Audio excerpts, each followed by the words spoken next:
baker receives an order from a customer to bake the cake, the customer may know what they want the cake to taste like, and they might even know what they want the end result to look like. But it's up to the baker to understand the inherent properties that go into baking a cake to give a product to the customer that is satisfactory. Starting with the ingredients can be as low quality as a box cake mix, which may be the fastest and simplest way to create a cake, but the outcome may not be that great. Or the baker can mill his or their own flour from wheat kernels, which might produce the best outcome, but may not be conducive to the customer's wallet or timeline. Once the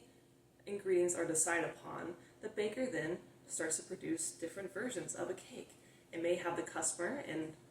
other people taste test these cakes to understand if they like the texture, the flavor, and the overall appeal. And once this testing is complete, the baker takes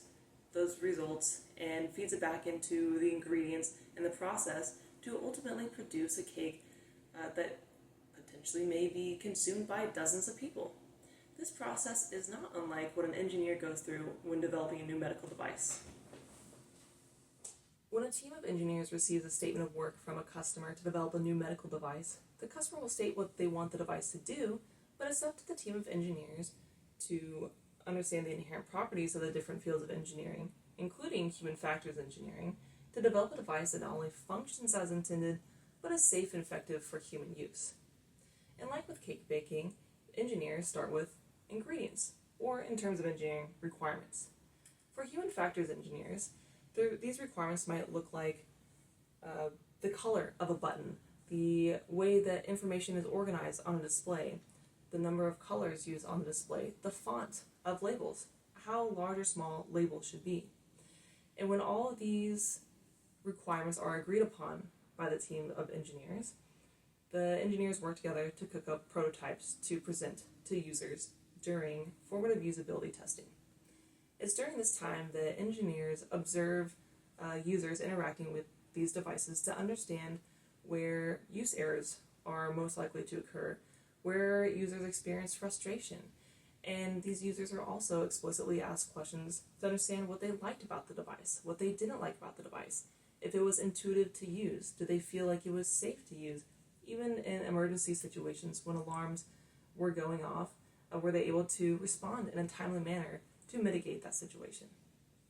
Now during the design phase and manufacturing phase, and while the final product is being developed, it's important to always keep regulatory bodies, including the FDA, involved to make sure that, again, while the device may function as intended,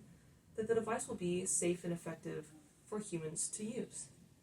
Because while it's important to always drive medical device technology forward so that we can provide better quality of life for human beings as lifespan increases, we need to make sure that these innovations are not too risky to use. Otherwise, it can cause harm and potential death to the human users, which is counterintuitive to the point of development within the medical device industry.